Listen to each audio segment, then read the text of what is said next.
Alhamdulillah,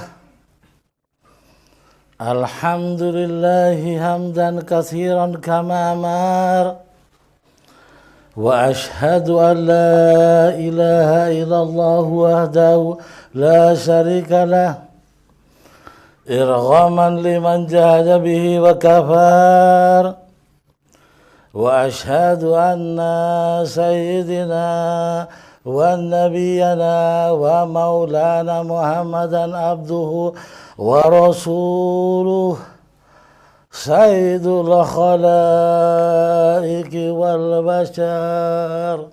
Allahumma sholli wa sallim wa barik alaihi. Ma'asyiral muslimin, pemirsa dan hadirin sekalian, Assalamualaikum warahmatullahi wabarakatuh. Waalaikumsalam warahmatullahi wabarakatuh. Mengawali percakapan, saya sampaikan selamat berjumpa kembali pada majelis ilmu bersama Jamaah Laduna Ilma Indonesia dengan mata kuliah Ma'rifat Zikrullah. Dalam alih bahasa berarti mengingat Allah atau berzikir kepada Allah. Adapun untuk memperoleh metode sistematis dan standar akademis untuk layak disajikan, maka ma'rifatullah zikrullah akan dibagi dalam beberapa pokok bahasan yang segera akan dijelaskan. Silakan. Pokok-pokok bahasan pada mata kuliah Ma'rifatuz Zikrullah. Pertama, zikrullah adalah sunatullah. Kedua, hakikat zikrullah. Ketiga, tata cara melakukan zikrullah. Keempat, manfaat dan fadilah zikrullah. Kelima, majelis zikir. Dan yang keenam, sanksi bagi yang tidak berzikir kepada Allah. Segera masuk dalam bahasan pertama. Pertama, 12 ayat pada Al-Quran bahwa zikrullah adalah sunatullah. 12 ayat terlalu panjang, satu saja. Silakan pilih, silakan. Surah Al-Hasr ayat 1 artinya bertasbih kepada Allah apa yang ada di langit dan apa yang ada di bumi. Bertasbih kepada Allah apa yang ada di langit dan apa yang ada di bumi. Menunjukkan semua makhluk bertasbih kepada Allah. Subhanallah wa bihamdih. Mensucikan Allah. Mensucikan Allah itu bahagian daripada zikrullah. Maka jelas zikrullah adalah sunatullah, suatu ketetapan ketentuan Allah. Baik, pemirsa dan hadirin, kita lanjut pada pokok bahasan berikut. Kedua, hakikat zikrullah. Surah Al-Ankabut ayat 45 artinya, bacalah apa yang telah diwahyukan kepadamu, yaitu Alkitab Quran, dan dirikanlah solat. Sesungguhnya solat itu mencegah dari perbuatan-perbuatan keji dan munkar. Dan sesungguhnya zikrullah adalah lebih besar keutamaannya dari ibadah-ibadah yang lain. Zikrullah lebih besar keutamaannya daripada ibadah-ibadah yang lain. Ini hakikat atau kesejatian yang pertama daripada zikrullah. Tidak ada peribadatan yang lebih unggul daripada zikrullah. Bukan berarti merendahkan peribadatan yang lain. Tetapi Allah telah mengajar kita bahwa zikrullah adalah lebih unggul, lebih utama daripada peribadatan yang lain. Itu dapat kita pahami saudara sekalian, manakala kita telah berada di surga, kita tidak lagi dibebani dengan sholat, puasa, zakat, haji. Tetapi zikrullah abadi. Sampai di surga, sampai sepanjang zaman. Hamba Allah tetap melakukan zikrullah. Maka disinilah keunggulan zikrullah dibandingkan ibadah yang lain. Satu, kesejatian atau hakikat daripada zikrullah.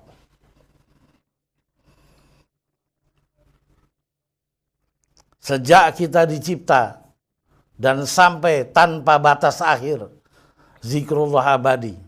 Innahu zikrul akbar. Kita cari kesejatian lain atau hakikat daripada zikrullah. Silakan.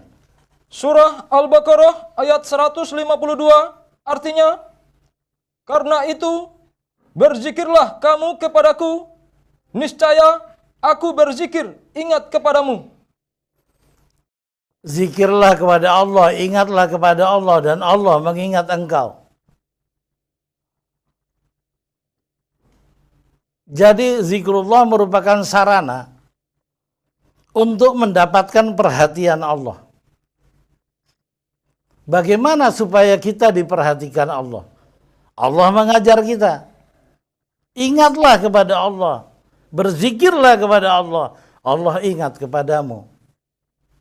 Telah dua, hakikat zikrullah. Bahwa zikrullah adalah ibadah yang teragung. Dan yang kedua, merupakan sarana pendekatan dan memperoleh perhatian dari Allah Subhanahu wa ta'ala. Lanjut.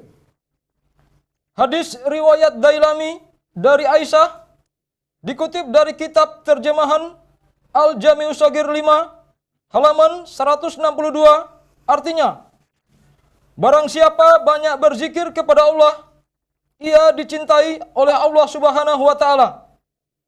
Barang siapa banyak berzikir kepada Allah, maka dia akan dicintai Allah. Maka juga merupakan sarana untuk mendapat kecintaan Allah adalah zikrullah. Ini di antara keagungan zikrullah. Lanjut. Hadis riwayat Ahmad, nomor hadis 14998 dalam Musnad Al-Makiyyin, artinya, dari Amru bin Zamuk, sesungguhnya dia mendengar Nabi SAW bersabda, Allah berfirman, sesungguhnya wali-wali di antara hamba-hambaku dan yang mencintaiku adalah dari makhlukku yang mereka selalu disebut dalam zikirku dan aku disebut dalam zikir mereka. Bahwa asma atau nama Allah senantiasa disebut dalam zikir para walinya. Dan para wali itu menjadi ingatan Allah. Maka zikrullah adalah jalan kewalian. Baik, kita simpulkan. Silakan. Kesimpulan hakikat zikrullah. Pertama, zikrullah adalah ibadah yang teragung. Kedua, sebagai sarana untuk saling mengingat antara hamba dan Tuhannya. Ketiga, sebagai sarana untuk mendapatkan cinta dari Allah. Dan yang keempat, sebagai jalan menuju kewalian. Kita masuk dalam bahasan berikut. Pokok bahasan ketiga, tata cara melakukan zikrullah. Surah Al-Ahzab ayat 41 artinya, hai orang-orang yang beriman, berzikirlah dengan menyebut nama Allah, zikir yang sebanyak-banyaknya. Tata cara berzikir, zikir itu harus banyak. Ini Allah yang mengajar. Jadi ada orang yang berkata zikir itu tidak perlu, membuang-buang waktu, merugi. Mereka adalah orang-orang yang tersesat, yang menentang Al-Quranul Karim. Al-Quran berkata, berzikirlah kamu sebanyak-banyak zikir. Mengapa ada manusia yang berkata bahwa zikir itu tidak membawa manfaat? Apakah ia lebih cerdas daripada firman Allah? Lanjut. Surah Al-A'raf ayat 205 artinya, dan berzikirlah, sebutlah Tuhanmu dalam hatimu dengan merendahkan diri dan rasa takut dan dengan tidak mengeraskan suara. Ini firman Allah. Surah apa, ayat berapa, Saudara Novel? Surah Al-A'raf ayat 205. Surat Al-A'raf ayat 205. Berzikirlah engkau kepada Allah di dalam hatimu dengan rasa takut dan merendahkan diri. Dan jangan engkau keraskan suara. Jelas di tengah masyarakat telah terjadi nilai-nilai penyimpangan daripada zikrullah. Ada masjid yang berzikir dengan menggunakan loudspeaker. Ya, mengikut ayat yang mana? Ini ayat Al-Quran berkata, berzikirlah engkau kepada Allah di dalam hatimu dengan takut dan merasa rendah diri, dan jangan engkau keraskan suara. Terulang. Surah Al-A'raf ayat 205 artinya, dan berzikirlah, sebutlah Tuhanmu dalam hatimu dengan merendahkan diri dan rasa takut dan dengan tidak mengeraskan suara. Dan dengan tidak mengeraskan suara. Berzikirlah engkau kepada Tuhanmu di dalam hatimu. Maka saudara-saudara sekalian, jamaah laduna ilma terutama, hendaklah jangan mengikut agama, melaksanakan agama dengan tradisi. Melihat pekerjaan nenek moyang kita. Tambah hari pendidikan lebih sempurna, kemampuan intelektual kita lebih sempurna. Kita belajar, Al-Quran sudah diterjemahkan. Kita cermati peribadatan yang benar itu yang bagaimana. Ada pula orang yang berzikir berlebihan, semacam sudah sampai ke tingkat trans, tidak tahu kemasukan setan atau apa. Ada yang sampai jatuh dari atas meja karena berzikir.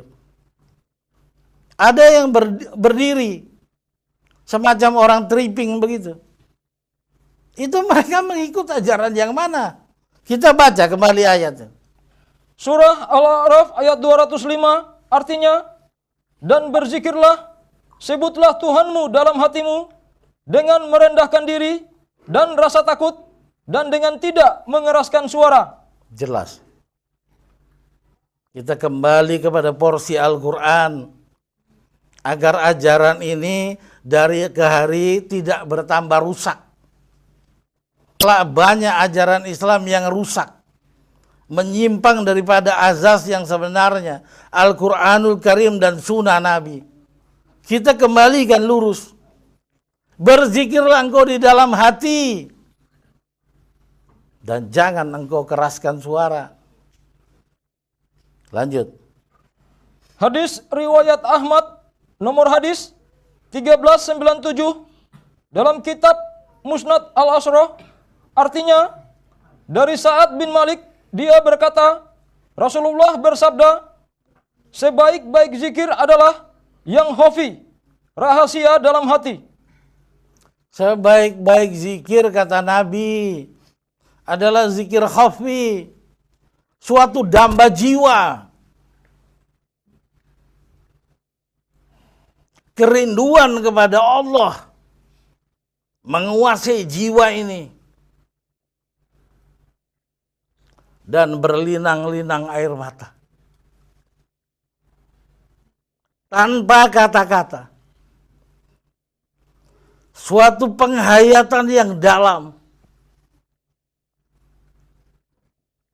Kerinduan kepada jalan kebenaran.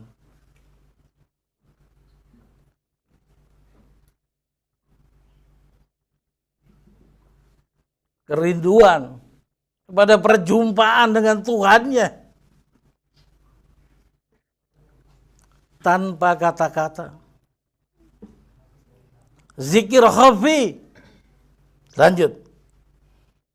Kesimpulan tata cara melakukan zikrullah. Pertama, berzikir sebanyak-banyak zikrullah. Kedua, berzikir dalam hati. Ketiga, merendahkan diri kepada Allah. Keempat, terbit rasa takut kepada Allah. Kelima, tidak mengeraskan suara. Dan yang keenam, zikir terbaik adalah zikir penghayatan dalam hati, zikir khafi. Lanjut pada bahasan berikut. Pokok bahasan keempat, penghambat zikrullah. Surah Al-Munafikun ayat 9 artinya, hai orang-orang yang beriman, janganlah harta-hartamu dan anak-anakmu melalaikan kamu dari zikrullah. Ini peringatan dari Tuhan semesta alam. Hai orang-orang yang beriman, jangan harta dan anak-anakmu membuat engkau lalai dari zikrullah.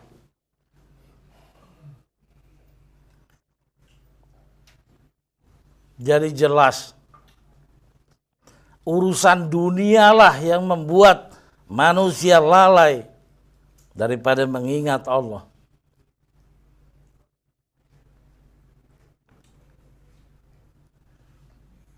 Lanjut. Kelima, manfaat dan fadilah zikrullah.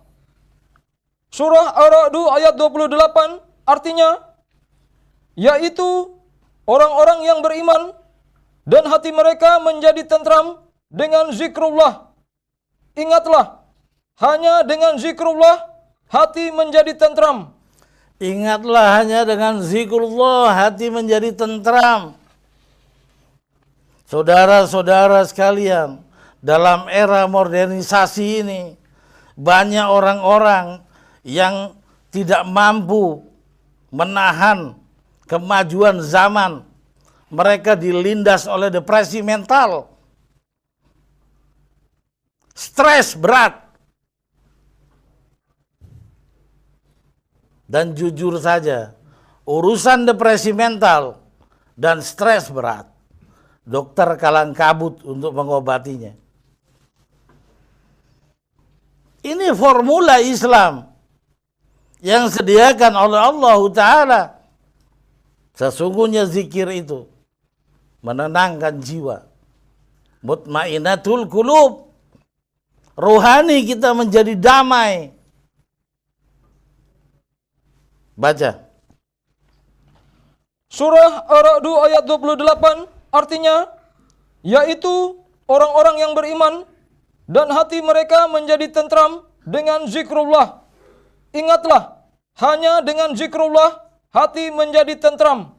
Lanjut. Surah Al-Baqarah ayat 269 artinya, Allah menganugerahkan al-hikmah, kefahaman yang dalam tentang Al-Quran dan As-Sunnah kepada siapa yang dia kehendaki. Dan barang siapa yang dianugerahi al-hikmah itu, ia benar-benar telah dianugerahi karunia yang banyak. Dan hanya orang-orang yang berzikir kepada Allah yang dapat mengambil pelajaran, ulil albab. Hanya orang-orang yang senantiasa berzikir kepada Allah akan mencapai ulil albab, ahli pikir, kecerdasan intelektual. Jadi di antara manfaat zikrullah, satu, menenangkan jiwa dan mencerdaskan kemampuan intelektual.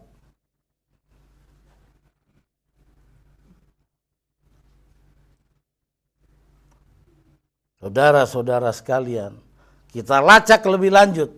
Adakah manfaat lain daripada zikrullah? Silakan. Surah Al-A'raf ayat 201 artinya, sesungguhnya orang-orang yang bertakwa bila mereka ditimpa was-was dari setan, mereka berzikir kepada Allah, maka ketika itu juga mereka melihat kesalahan-kesalahannya. Zikrullah itu mempertajam naluri. Bahasa agamanya ghorizah, firasat.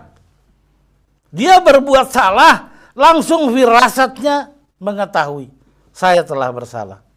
Dan dia segera bertobat. Rasa kemampuan mengindra kesalahan pribadi, itu akibat atau manfaat berzikir. Mendatangkan suatu kontrol diri yang tajam. Bila ia berbuat salah, ia segera tahu. Lanjut.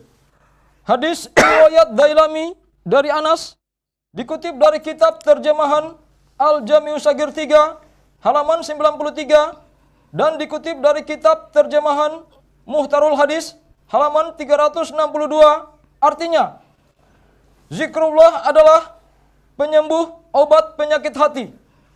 Zikrullah adalah obat penyakit hati.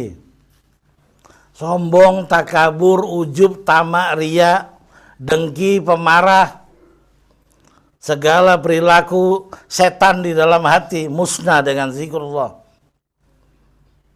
Lanjut.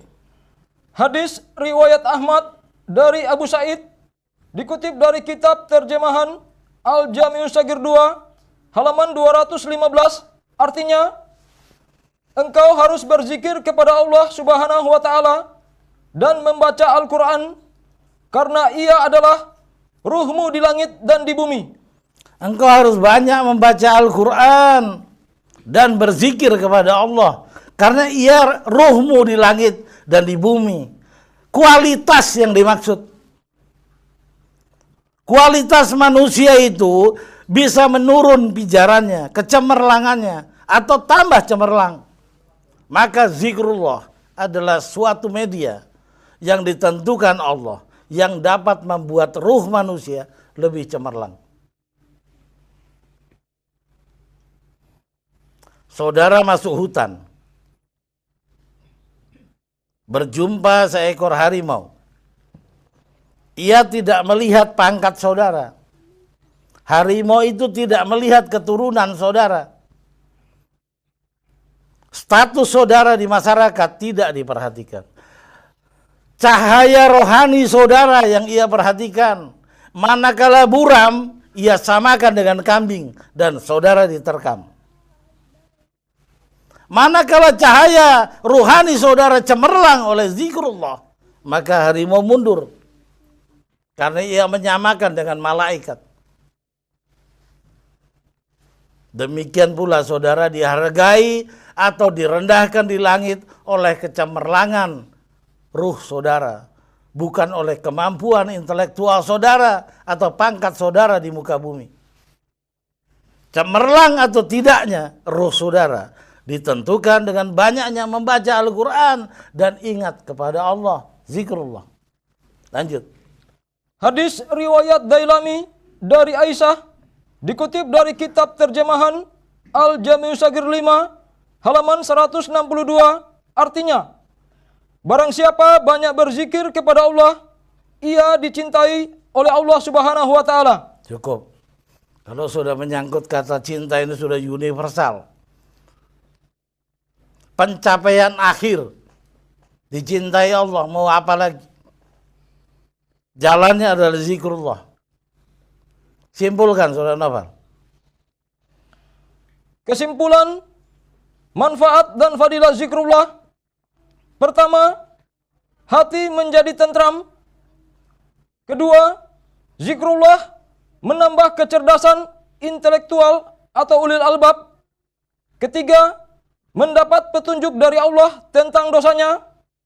Keempat, obat penyakit hati. Kelima, zikrullah menentukan kualitas ruh manusia.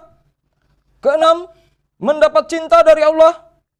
Ketujuh, mendapat keutamaan tertinggi. Dan yang kedelapan, merupakan jalan kewalian. Masuk dalam sanksi zikrullah. Segera. Pokok bahasan berikut, sanksi bagi yang tidak berzikir kepada Allah. Surah Az-Zumar ayat 22, artinya, maka apakah orang-orang yang dibukakan Allah hatinya untuk menerima agama Islam, lalu ia mendapat cahaya dari Tuhannya, sama dengan orang yang membatu hatinya, maka kecelakaan yang besarlah bagi mereka yang telah membatu hatinya untuk zikrullah. Mereka itu dalam kesesatan yang nyata. Mereka itu dalam kesesatan yang nyata, yang menolak zikrullah, yang tidak cemerlang ruhnya. Lanjut. Surah Al-Mujadilah ayat 19 artinya, setan telah menguasai mereka, lalu menjadikan mereka lupa zikrullah. Orang yang lupa zikrullah dikuasai setan. Lanjut. Mereka itulah golongan setan atau hizbu setan. Bukan saya yang mengatakan, Allah. Mereka itu golongan setan. Lanjut. Ketahuilah bahwa sesungguhnya golongan setan itulah golongan yang merugi. Jelas. Lanjut. Surah Az-Zuhruf ayat 36 artinya, barang siapa berpaling dari zikir kepada Tuhan yang Maha Pemurah, maka kami adakan baginya setan yang menyesatkannya. Jelas. Lanjut. Surah Toha ayat 124 artinya, dan barang siapa berpaling dari zikir, ingat kepadaku, maka sesungguhnya baginya penghidupan yang sempit, dan kami akan menghimpunkannya pada hari kiamat dalam keadaan buta. Barang siapa berpaling atau meninggalkan zikir atau tidak berzikir kepada Allah, dua kecelakaan ia dapatkan. Satu, kehidupan yang sempit. Dan dibangkitkan Allah dalam keadaan buta. Baca sekali lagi Saudara Novel. Surah Toha ayat 124 artinya, dan barang siapa berpaling dari zikir, ingat kepadaku, maka sesungguhnya baginya penghidupan yang sempit, dan kami akan menghimpunkannya pada hari kiamat dalam keadaan buta. Sekali lagi. Surah Toha ayat 124 artinya, dan barang siapa berpaling dari zikir, ingat kepadaku, maka sesungguhnya baginya penghidupan yang sempit, dan kami akan menghimpunkannya pada hari kiamat dalam keadaan buta. Wassalamualaikum warahmatullahi wabarakatuh. Waalaikumsalam warahmatullahi wabarakatuh.